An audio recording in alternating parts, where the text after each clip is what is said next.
Hello बच्चों, आज हम चालू करें आप लोग का संस्कृत का ग्रामर का पहला वीडियो।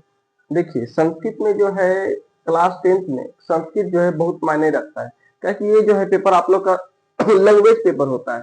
लैंग्वेज पेपर में जो है आप लोग का 100 मार्क्स का पेपर पूछा जाता है इसमें।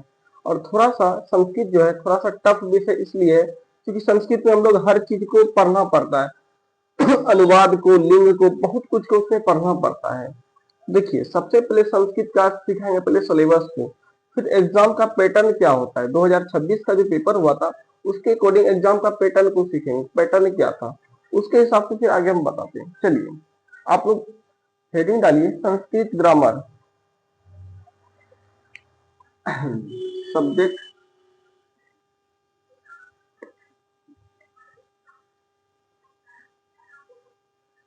सब्जेक्ट संस्कृत।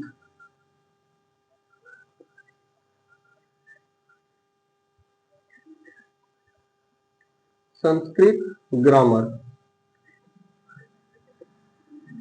देखिए, हम लोग का जो संस्कृत ग्रामर है, हम लोग का पेपर का 100 नंबर का पेपर पूछा जाता है।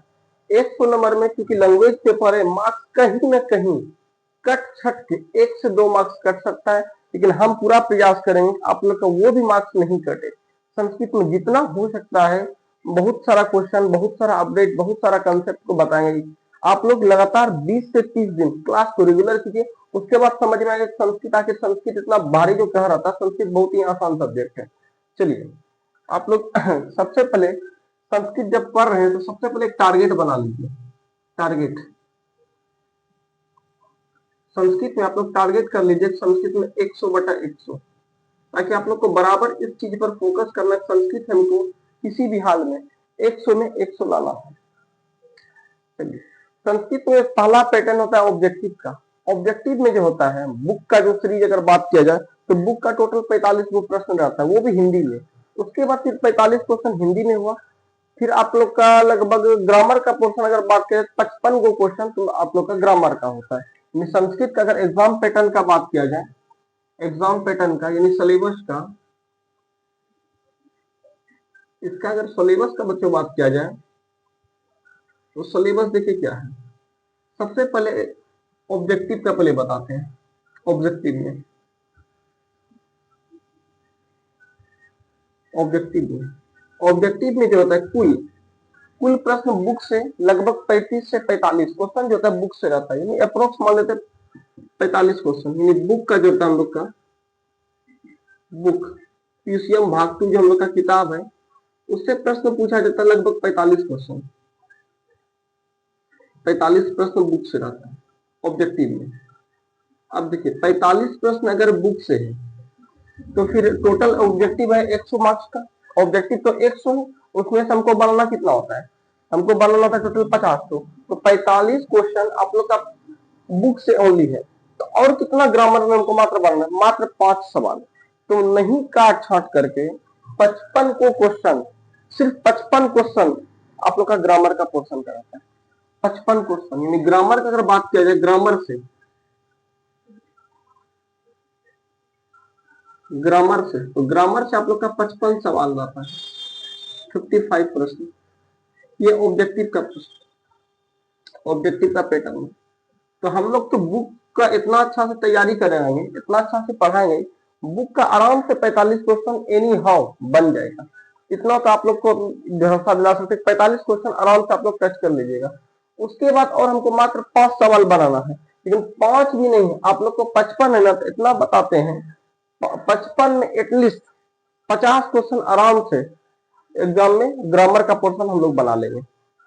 तो टोटल देखिए मेरे पास 45 कुल प्रश्न 45 हुआ, और टोटल अगर रेगुलर क्लास कीजिएगा आप लोग तो उसमें से आप लोग का 50 क्वेश्चन के कोई नहीं काट सकता है। 50 टोटल कितना हुआ, 5 और 9 95 प्रश्न।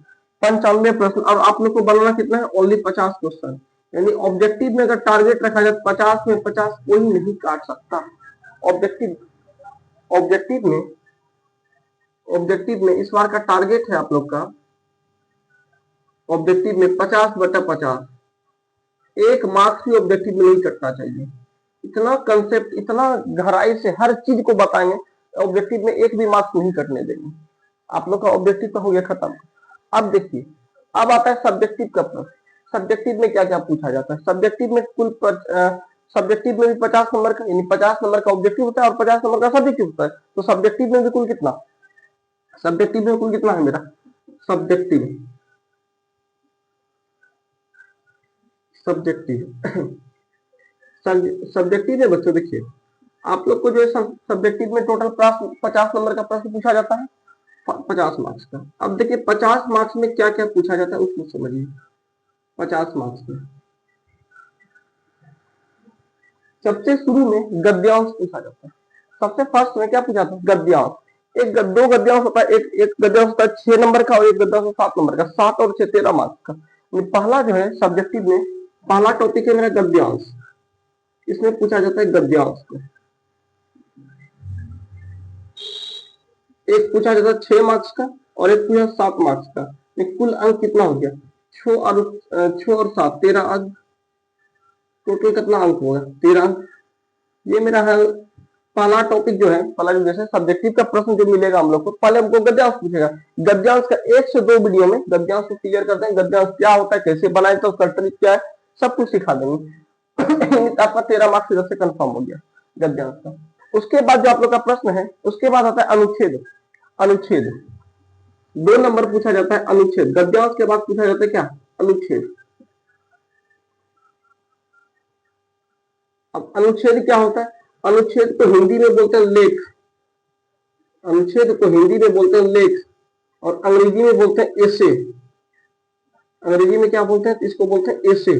देखिए अनुच्छेद जो होता है हम लोग का संस्कृत में 7 मार्क्स का रहता है। 7 लाइन लिखना होता है, वो 7 मार्क्स का रहता है अंग्रेजी में, सॉरी संस्कृत में। तो संस्कृत में अनुच्छेद कितना मार्क्स का?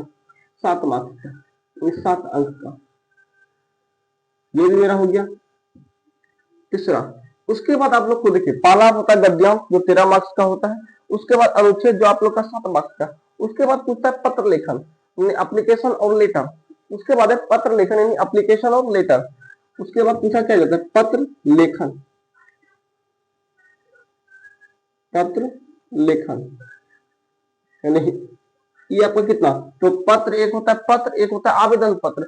पत्र जो होता है 4 मार्क्स का पत्र था और एक आवेदन पत्र था, ये भी 4 मार्क्स का। 4 और 4 यानी कितना मार्क्स का हो गया? 8 मार्क्स का। 4 मार्क्स प्लस 4 मार्क्स, 4 अंक प्लस 4 अंक, टोटल कितना हो गया? 8 अंक। 8 अंक आप लोग का पत्र लेखन हो गया। उसके बाद देखिए गद्यांश हो गया, अनुच्छेद हो गया, पत्र लेखन हो गया। उसके बाद एक टॉपिक है लास्ट में 4 नंबर में, उसके बाद पूछा जाएगा अनुवाद। अनुवाद, ये जो अनुवाद है, अनुवाद टोटल 6 प्रश्न रहता है, यानी अनुवाद। अनुवाद अनुवाद कितना मार्क्स का? ये बच्चों को पूछा जाता है 6 अंक का। 6 तो 12 क्वेश्चन रहता है, उसमें से 6 तो बनाना होता है। अनुवाद 6 अंक का। उसके बाद लास्ट में 5 नंबर में पूछा था प्रश्न उत्तर। प्रश्न उत्तर, ये प्रश्न उत्तर जो बच्चों, ये आप लोग का प्रश्न उत्तर पूछा था हिंदी में और सब प्रश्न रहता है 2 मार्क्स का और कुल प्रश्न रहता है 8 को। तो 8 गुना 16 मार्क्स, 16 अंक का। ये पूरा हिंदी में रहता है। जैसे पाटलिपुत्र वैभवम पर क्या, पाटलिपुत्र के बारे में लिखना है, मंगलम पाठ की 5 विशेषता लिखना है, अलग कथा से आप क्या शिक्षा मिलता है, क्रमवीर कौन सा, यानी हिंदी में। तो प्रश्न जो इसमें पूछा जाएगा पूरा पूरी हिंदी में, इसमें संस्कृत से कोई मतलब नहीं है। ये वाला में संस्कृत से कोई मतलब, पर हर एक प्रश्न को हिंदी में पूछा जाता है। यानी आप लोग को तैयारी तो इसमें कुछ नहीं, इसमें खाली बुक का कहानी सुनना है, बुक का प्रश्न उत्तर सुनना है, उसको याद करना है, इसका आपका हो गया खत्म। तो अब हमको पढ़ना क्या है? तैयारी किस चीज का? गद्यांश का करना पड़ेगा, अनुच्छेद का करना पड़ेगा, पत्र लेखन का करना पड़ेगा, अनुवाद का करना पड़ेगा। ये अगर चारों का बात करें तो ये चारों कितना मार्क्स का होगा? 13 7 20 और 8 28 और 6 34। 28 28 और 6 34, कुल जो है कुल कितना मार्क्स हुआ? 34 अंक। आपको तैयारी 34 अंक का करना है। और इस सब में अगर गद्यांश से हम पढ़ रहे हैं तो सबसे पहले संस्कृत को पढ़ना आना चाहिए। संस्कृत कैसे पढ़ा जाता है, तो संस्कृत को पढ़ेंगे, उसके बाद गद्यांश को बनाएंगे। अगर अनुच्छेद का बात किया जाए, अनुच्छेद को भी बनाने के लिए हमको संस्कृत के ज्ञान होना चाहिए। पत्र लेखन यानी पत्र लिखना, उसके लिए भी हमको संस्कृत का ज्ञान। अनुवाद में हमको जाहिर सी बात है, जब तक हम नहीं पढ़ेंगे तब तक हम अनुवाद संस्कृत में कर ही नहीं सकते। जैसे बोलेंगे मेरा नाम बंसी कुमार है, क्या बोलेंगे, मेरा नाम, मम नामः बंसी कुमार है को बोलते अस्ति, यानी अस्ति। ये कहने का मतलब अनुवाद के लिए हम लोग को वर्ड पावर संस्कृत में हमको आना चाहिए। यानी आप लोग को तैयारी जो है ये सब, ये अगर 34 मार्क्स चाहिए तो 34 मार्क्स की तैयारी के लिए आप लोग को सबसे इंपॉर्टेंट है अनुवाद आना चाहिए। अनुवाद, अगर अनुवाद आ रहा है तो आप लोग का 34 मार्क्स आपका मुट्ठी में है। अगर अनुवाद नहीं आ रहा है तो आप लोग को बहुत ज्यादा मेहनत करना पड़ेगा।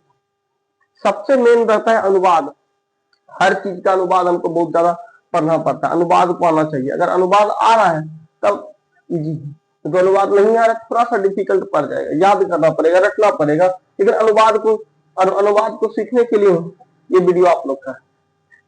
ये था आप लोग का सिलेबस। देख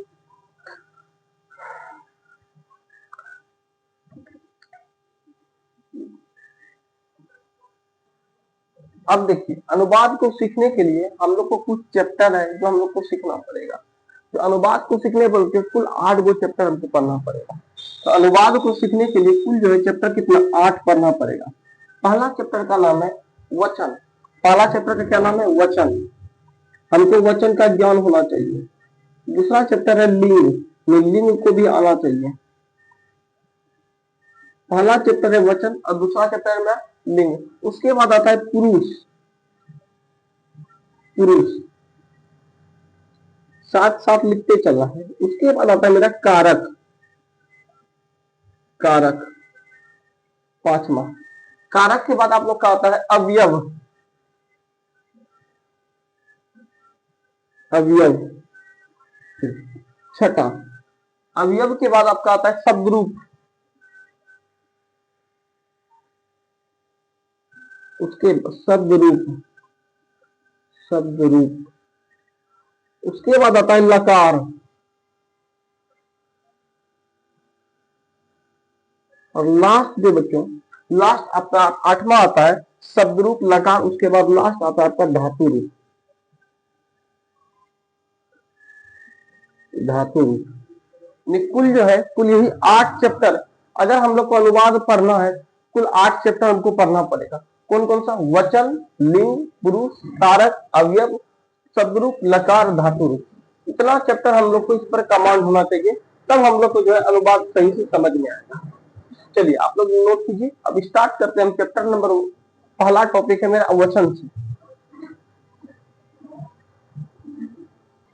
तो सबसे पहला टॉपिक मेरा जो है, पहला टॉपिक क्या है, वचन। हम स्टार्ट करते हैं वचन को। आप लोग हेडिंग लगाइए वचन। 1 नंबर वचन।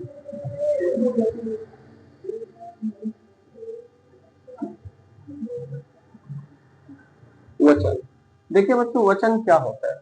वचन जो होता है, वचन संख्याओं का बोध कराता है। वचन किसका बोध कराता है, वचन संख्याओं का बोध कराता है। वचन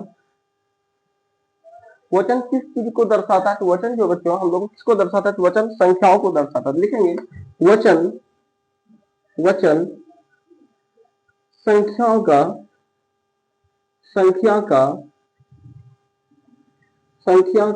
बोध कराता है। वचन किसका बोध कराता है, वचन संख्या का बोध कराता है।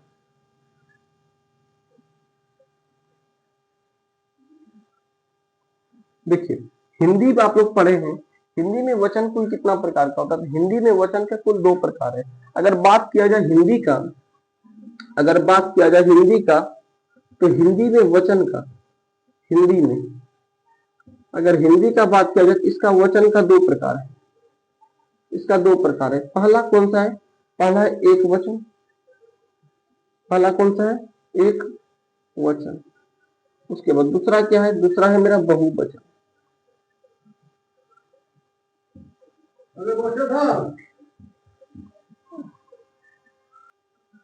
वचन जो होता है, वचन का 2 प्रकार होता है। हिंदी में वचन का 2 प्रकार होता है, एक होता है एक वचन और एक होता है बहुवचन। एक वचन में जो होता है बच्चों, एक वचन में कितना संख्या का बोध होता है, एक वचन में मात्र एक संख्या का बोध होता है। अगर इसका संख्या का बात करें तो एक संख्या का बोध करवाता है, एक संख्या का बोध करवाता है। जबकि बहुवचन में जो होता है, बहुवचन में कुल कितनी संख्या का बोध कराता है, एक से अधिक। इसमें जो होता है एक से अधिक, एक से अधिक संख्या का बोध कराता है। बहुवचन किसका बोध कराता है? एक से अधिक संख्या का बोध कराता है। हिंदी में वचन का दो प्रकार होता है, एक होता है एक वचन और दूसरा होता है बहुवचन। एक वचन एक संख्या का बोध करता है, जबकि बहुवचन जो होता है एक से अधिक संख्या का बोध करता है। उसी तरह वचन इंग्लिश में, वचन को इंग्लिश में क्या बोलते हैं? वचन को इंग्लिश में सॉरी नंबर कहते हैं। वचन को इंग्लिश में क्या कहते हैं बच्चों? इसको नंबर कहते हैं। अगर बात किया जाए इंग्लिश में, अगर बात किया जाए इंग्लिश में, तो इंग्लिश में वचन का दो भेद होता है। इसको इंग्लिश में वचन को नंबर कहते हैं, नंबर। इंग्लिश में वचन को क्या कहते हैं? नंबर कहते हैं। इसका दो टाइप होता है, एक होता है सिंगुलर नंबर और दूसरा होता है प्लूरल नंबर। इसका कितना नंबर? इसका दो टाइप होता है, एक होता है सिंगुलर सिंगुलर एक होता है सिंगुलर नंबर, एक होता है सिंगुलर नंबर और दूसरा कहता है प्लूरल नंबर। Plural number. अगर इंग्लिश का बात किया जाए तो इसमें वचन का दो टाइप होता है, एक होता है सिंगुलर नंबर और दूसरा क्या होता है? Plural number. सिंगुलर नंबर क्या होता है? सिंगुलर नंबर कितना नंबर का बोध करता है? इसका कितना नंबर का बोध करता है? इसका बच्चों ये सिर्फ एक नंबर का बोध करता है, इसको बोलता है सिंगुलर।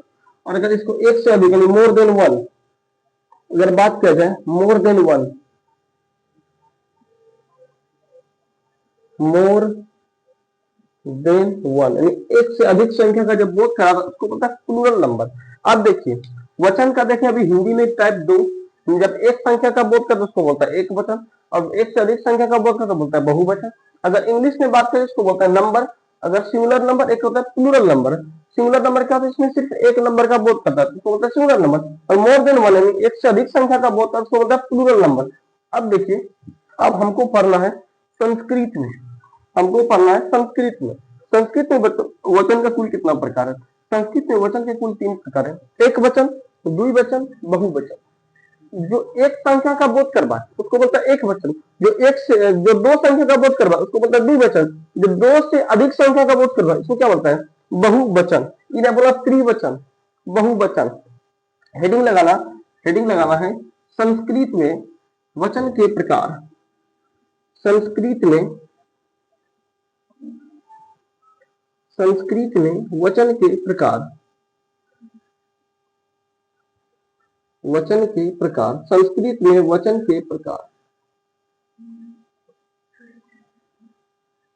संस्कृत में वचन के प्रकार। तो संस्कृत में बच्चों वचन का कुल तीन प्रकार है, एक वचन, द्विवचन और एक बहुवचन। तो लिखेंगे एक वचन, पहले हेडिंग लेंगे एक वचन, एक वचन, एक वचन। पहला हेडिंग देना है एक वचन। एक वचन किसे कहते हैं? अगर डिफिनेशन कोई पूछ ले कि बच्चों एक वचन किसे कहते हैं, लिखेंगे इससे केवल एक संख्या का बोध होता है। एक वचन से कितना संख्या का बोध होता है? एक संख्या। लिखेंगे इससे केवल एक संख्या का, एक संख्या का बोध होता है। इससे केवल एक संख्या का बोध होता है। इससे कुल कितना संख्या का बोध होता है? इससे केवल एक संख्या का बोध होता है। अगर बोलेगा बच्चों उदाहरण, जैसे अगर पूछा जाए उदाहरण, तो उदाहरण में क्या होगा? उदाहरण में क्या होगा? इससे केवल एक संख्या का बोध होता है। अगर एग्जाम्पल पूछा जाए तो एग्जाम्पल देखिए, जैसे लिखा है लड़का, जैसे लिखा है लड़का, लड़का, लड़का, एक लड़का। लड़का कहने का मतलब सिर्फ एक ही लड़का का बोध हो, तो एक लड़का को बोलते हैं संस्कृत में बालक। एक लड़का को संस्कृत में क्या बोलते हैं? बालक, बालक। अगर बात किया जाए लड़की का, अगर बात किया जाए लड़की का, एक लड़की बोले तो एक लड़की है, और एक लड़की को संस्कृत में क्या बोलते हैं? एक लड़की को संस्कृत बोलते हैं बालिका। एक लड़की को संस्कृत में क्या बोलते हैं? बालिका, लड़की। तो इसको क्या बोलते हैं? बालिका, बालिका। ठीक है। उसके बाद बात किया जाए, आप जैसे लिख देते हैं पत्ता। हाँ, जैसे संस्कृत में पत्ता, पत्ता, तो पत्ता को, एक पत्ता को संस्कृत में क्या बोलते हैं? पत्ता। एक संस्कृत में पत्ता को बोलते हैं पत्रम। क्या बोलते हैं? पत्रम आदि।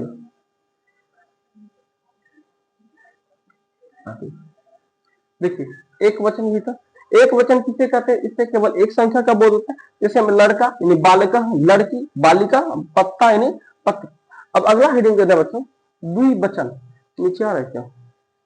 नीचे आ रहा है। अगला हेडिंग देना है द्विवचन।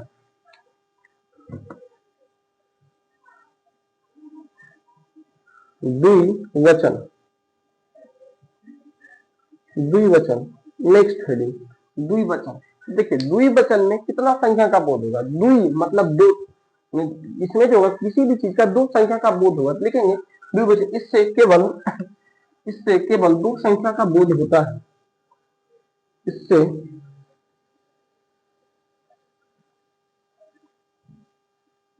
केवल दो संख्या का बोध होता है। दो संख्या का बोध होता है। इससे केवल दो संख्या का बोध होता है। ठीक है। जैसे देखिए दो संख्या का कहने का मतलब है दो लड़के लिखते, तो दो लड़के, दो को संस्कृत में बोलते हैं दो, दो, और लड़के को क्या बोलते हैं? बालको, यानी दो बालकों। जैसे मिलेगा बच्चों, जैसे लिखे हैं दो लड़के, दो लड़के। तो दो को संस्कृत में क्या बोलते हैं? दो को संस्कृत में दुओ, दुओ और दुओ। उसके बाद लड़के, लड़के यानी बालकों, दो बालकों। जैसे लिखा है दो लड़कियां, जैसे लिखा है दो लड़कियां, लड़कियां, दो लड़कियां, दो लड़कियां। इसको क्या लिखेंगे? इसको क्या लिखेंगे? दो बालिके, दो बालिके। ठीक है। अब उसी तरह से अब लिखे दो पत्ता। जैसे बात करें दो पत्ता, पत्ता का दो ठो, तो जैसे लिखेंगे दो पत्ते, दो पत्ते। तो क्या लिखेंगे? दो पत्रे, दो पत्रे आदि। आप लोग का खत्म हो गया मेरा द्विवचन भी खत्म हो गया, एक वचन भी खत्म हो गया। अब एक बचा है बहुवचन। अब नेक्स्ट हेडिंग लगाना है बहुवचन। 3 नंबर यहाँ हेडिंग लगाना बच्चों बहुवचन, साथ साथ लिखते चलना है बहुवचन। अब बहुवचन किसको बोलता है? इससे जो होता है दो से अधिक संख्याओं का बोध होता है। बहुवचन क्या होता है? इससे कितना संख्या? दो से अधिक संख्याओं का बोध होता है। बच्चों इसमें दो से अधिक संख्याओं का बोध होता है। तो लिखेंगे इससे दो से अधिक संख्याओं का बोध होता है। इससे दो से अधिक, दो से अधिक, इससे दो से अधिक संख्या का बोध होता है, बोध होता है। इससे किसका बोध होता है? इससे बच्चों क्या होता है? दो से अधिक संख्या का बोध होता है। जैसे लिखेंगे, अब देखिए, अब यहाँ पर दो से अधिक मतलब बोल देंगे जैसे लड़कियां, ये लड़के, सॉरी लड़के लिख देंगे, लड़कियां लिख देंगे, पत्ते लिख देंगे। यहाँ पर हम संख्या नहीं बोल रहे, ये दो से ढेर संख्या हम बात कर रहे हैं। अब अगर दो से अधिक संख्या का बात करें तो यहाँ पर हम संख्या को नहीं लिखते, दो, जैसे दो पत्ते लिखते थे, दो पत्ते बोले थे, दो ठो, दो पत्ते, तो दो पत्ते। अब यहाँ पर हम क्या बोल रहे हैं? पत्ते। तो हम यहाँ पर नहीं लिख, दो बोल रहे नहीं, चार बोले, सिर्फ बोले पत्ते, दो से अधिक नहीं हो सकता है। जैसे में लिखेंगे, जैसे में लिखा बच्चों लड़के, लड़के। यहाँ पर हम कहीं पर भी संख्या का नहीं पता है, कितना संख्या है नहीं है हमको नहीं पता। दूसरा जाहिर सी बात है अधिक ही हो। लड़के, लड़के को क्या संस्कृत में बोले? बालका, बालका, बालका। उसी तरह लिखेंगे लड़कियां, तो दो से ढेर है, तो दो से ढेर है, लड़कियां, तो लिखेंगे बालिके, लड़कियां, क्या लिखेंगे, बालिके। अब जैसे लिखा है बच्चों, जैसे लिखा है पत्ते, तो ई भी तो दो से ढेर है, तो इसका क्या लिखेंगे, पत्राणु, पत्राणु आदि। यहां तक कोई अगर दिक्कत है तो आप लोग बताइए, यहां तक कोई हमको लगता है दिक्कत नहीं होना चाहिए। आप लोग का बहुवचन भी खत्म हो गया। अभी का जो एक टॉपिक था मेरा वचन का, ये वचन मेरा कवर हो गया। वचन किसे कहते हैं, हिंदी में वचन कितना प्रकार का, इंग्लिश में वचन कितना प्रकार का, संस्कृत में वचन कितना प्रकार की, वचन का परिभाषा एग्जाम्पल यहाँ तक मेरा खत्म हो गया। अब जो है नेक्स्ट टॉपिक है लिंग। आप लोग जल्दी से इसको स्क्रीनशॉट लीजिए, इसके बाद आगे बढ़ते हैं। अब जो है हम लोग का सेकंड टॉपिक है मेरा लिंग। देखिए पहला तो वचन खत्म हो गया, अब अगला 2 नंबर डालना हेडिंग लिंग।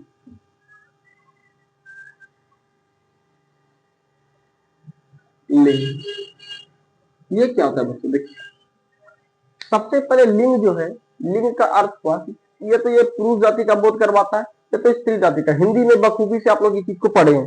क्या पढ़े हैं, हिंदी में अगर बात किया जाए, हिंदी में आप लोग पढ़े हैं, अगर हिंदी का बात किया जाए, हिंदी में, तो हिंदी में लिंग का कितना कितना प्रकार, हिंदी में लिंग का 2 प्रकार होता है। लिंग का एक होता है पुल्लिंग, एक होता है पुल्लिंग, और दूसरा होता है स्त्रीलिंग। हिंदी में लिंग के 2 प्रकार होता है, एक होता है बच्चों क्या, पुल्लिंग, और दूसरा क्या होता है, स्त्रीलिंग। पुल्लिंग क्या होता है, पुल्लिंग होता है हम लोग का पुरुष जाति का बोध कराने वाले शब्द को पुल्लिंग कहते हैं, और स्त्री जाति का बोध कराने वाले शब्द को स्त्रीलिंग कहते हैं। ये सॉरी हिंदी में पढ़े, ये जो होता है पुरुष, पुल्लिंग किसका बोध करवाता है, तो पुल्लिंग करता है पुरुष जाति का बोध, पुरुष जाति का, पुरुष जाति का बोध करवाता है। जबकि स्त्रीलिंग जो बच्चों है, ये क्या करता है, स्त्री जाति का बोध करवाता है, स्त्री जाति का बोध करवाता है। 2 टॉपिक तो कर लिए। पुल्लिंग किसका बोध करवाता है, पुल्लिंग करवाता है हम लोग का किसे, पुरुष जाति का, जबकि स्त्रीलिंग जो है स्त्री जाति का बोध करवाता है। अब देखिए अगर बात किया जाए अंग्रेजी में, अगर बात किया जाए अंग्रेजी में, तो अंग्रेजी में लिंग का, अंग्रेजी में लिंग को जेंडर कहते हैं। अंग्रेजी में लिंग को क्या कहते हैं, जेंडर। इंग्लिश में लिंग को क्या कहते हैं, इंग्लिश में बच्चे लिंग को कहते हैं जेंडर। अगर बात किया जाए इंग्लिश में,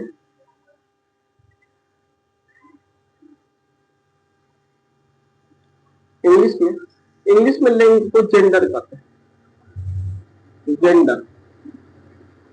तो सर इसका कितना प्रकार होता है, इसका कुल 4 प्रकार होता है। Masculine gender, feminine gender, common gender, neuter gender. इसका कुल 4 प्रकार है इंग्लिश में, मैस्कुलिन जेंडर, फेमिनिन जेंडर, फिर कॉमन जेंडर और न्यूटर जेंडर। इंग्लिश में अगर बात किया जाए, इंग्लिश में टोटल 4 प्रकार है। कौन सा, मैस्कुलिन जेंडर, लिखते चलो मैस्कुलिन जेंडर, उसके बाद feminine gender, masculine gender, feminine gender, उसके बाद कॉमन जेंडर,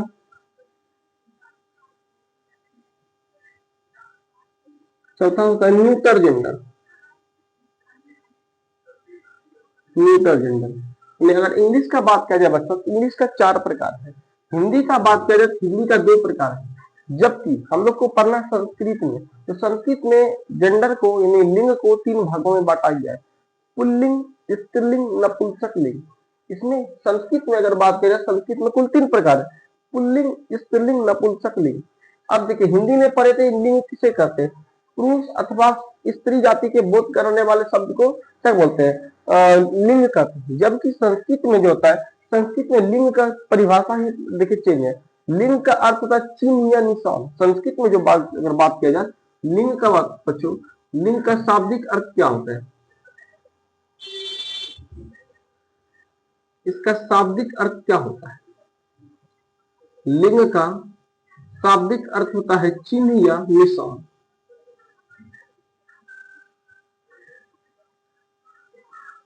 चिन्ह या निशान।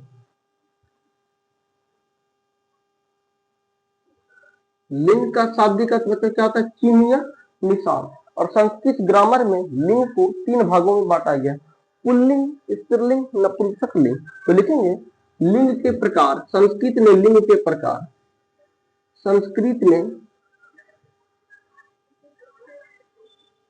लिंग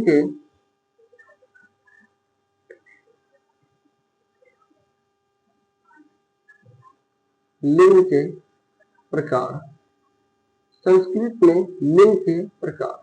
तो संस्कृत में बच्चों लिंग का कुल कितना प्रकार है? इसका कुल 3 प्रकार है। पहला कौन सा? पहला है पुल्लिंग। पहला कौन सा? पहला है मेरा बच्चों पुल्लिंग। दूसरा है स्त्रीलिंग। दूसरा क्या है? दूसरा है मेरा स्त्रीलिंग। अगर बात करें तीसरा, तो तीसरा नपुंसक लिंग। 3 नंबर नपुंसक लिंग।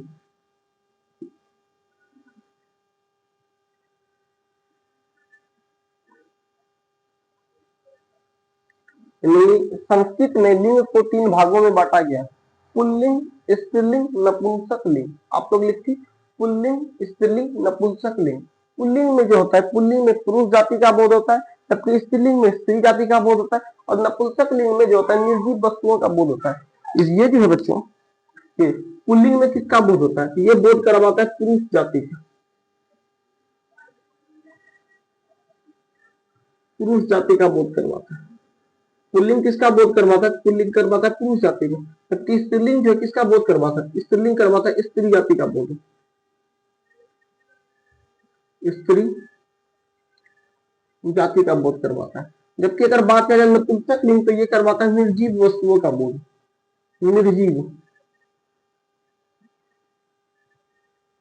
निर्जीव वस्तुओं का बोध करवाता है।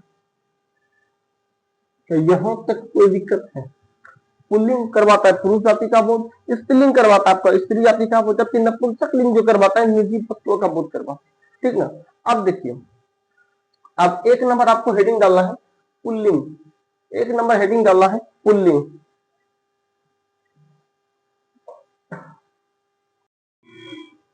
पहला टॉपिक मानना है आप लोग को पुल्लिंग, यानी पुल्लिंग किसे कहते हैं। देखिए सबसे पहला प्रश्न है आपका पुल्लिंग। 1 नंबर हेडिंग लगाइए।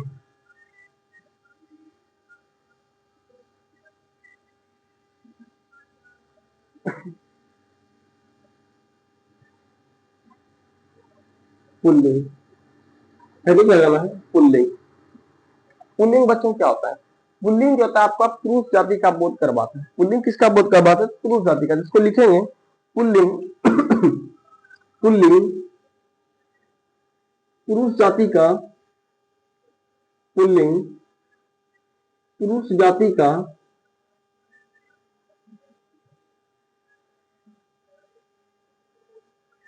पुरुष जाति का बोध कराता है, बोध कराता है। पुल्लिंग किसका बोध करवाता है? पुल्लिंग करवाता है पुरुष जाति का बोध।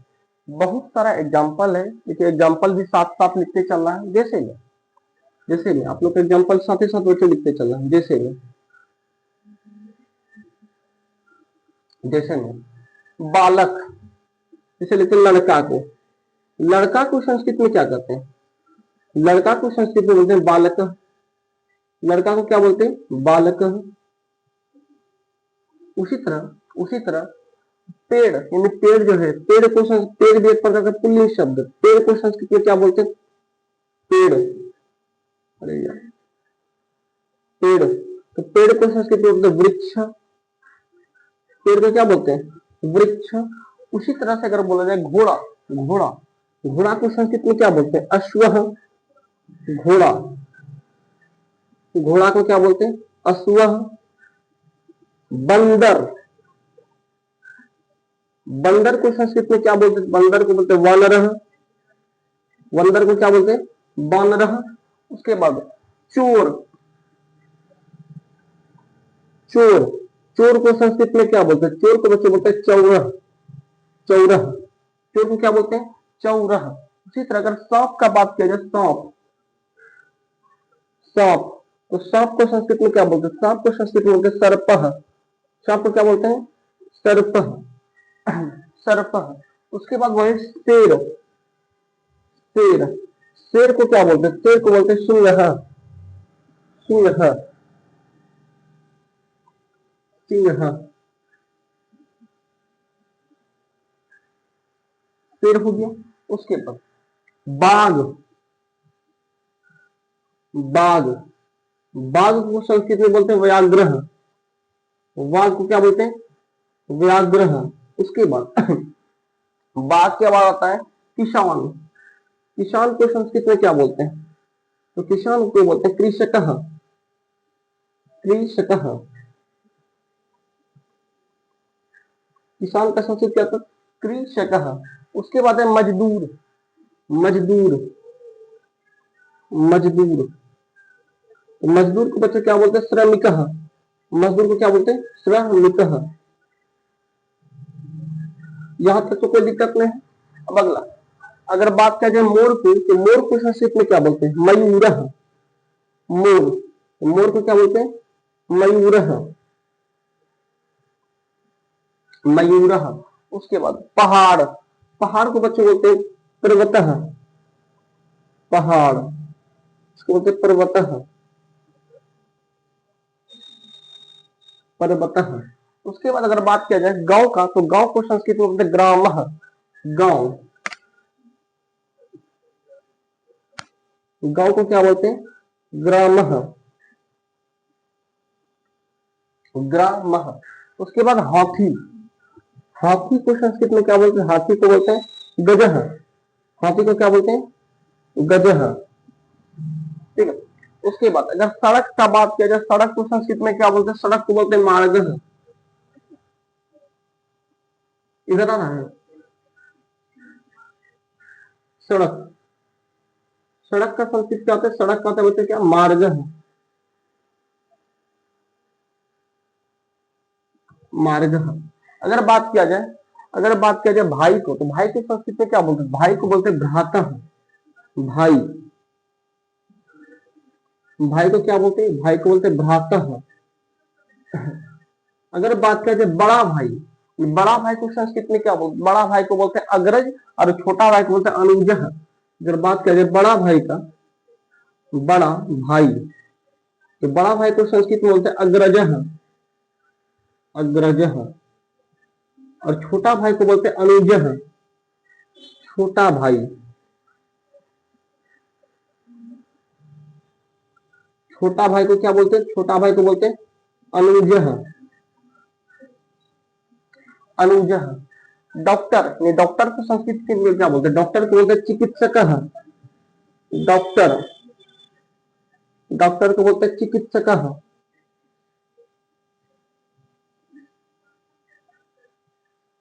चिकित्सक। पॉज करना।